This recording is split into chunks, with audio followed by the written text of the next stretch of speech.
Retired Lieutenant Colonel James Carafano joins me now. So, Colonel, bottom line is it does seem to be in the messy stage. It seemed like the Europeans and Zelensky and President Trump were together hoping that Putin didn't want to play at the table. So what happens now? Yeah. So here's what I like about where the president is and where the U.S. position is. So what does Putin really want?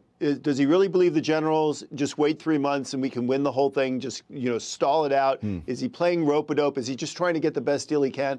And when you don't know what the other side wants to do, you have to have a strategy that's going to work regardless of what they do. And here's where I do think that Trump has lined things up in his favor. He's made it very clear we're not leaving NATO. He's not abandoning Ukraine. He's rallied the Europeans. He's even put security guarantees on the table. So he's really laid it out that the U.S. is not backing away. And he's done it in such a way that he's proven to the Europeans, to the Russians, and even to the American people that this is a low-risk issue for the United States.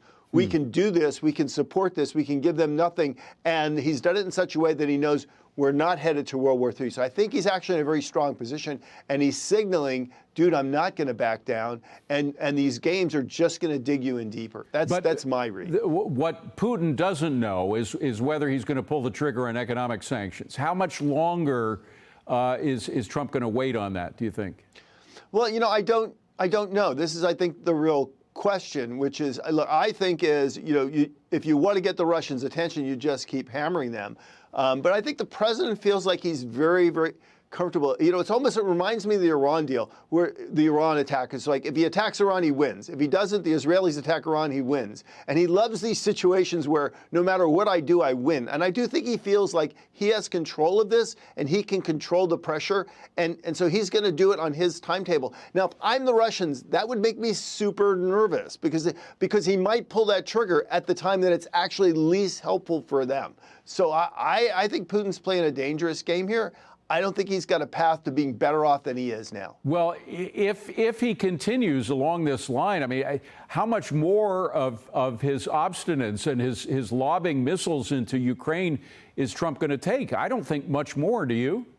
Well, I don't know, but I think the point is every day when you look at everything the president is lining up, security guarantees, European support, an arms pathway for Ukraine that's going to ensure they get arms, that not real big progress on the ground militarily from the Russians, significant Ukrainian attacks on civilian infrastructure, and nothing that the Russians are doing is breaking the Ukrainian resolve.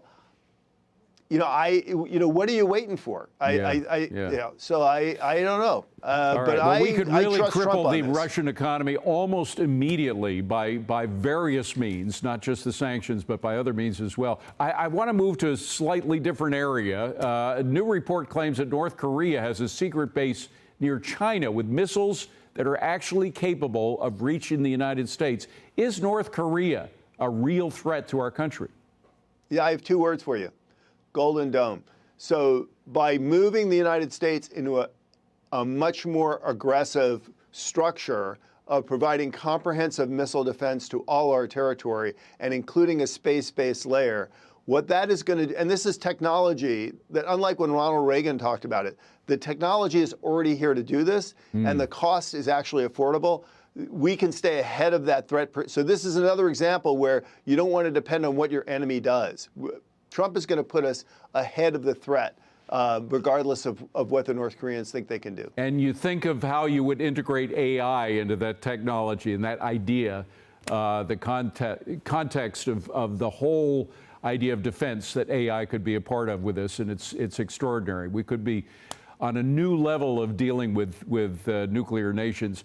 Colonel, great to see you, my friend. Thank you very much. Have a good weekend. Appreciate it.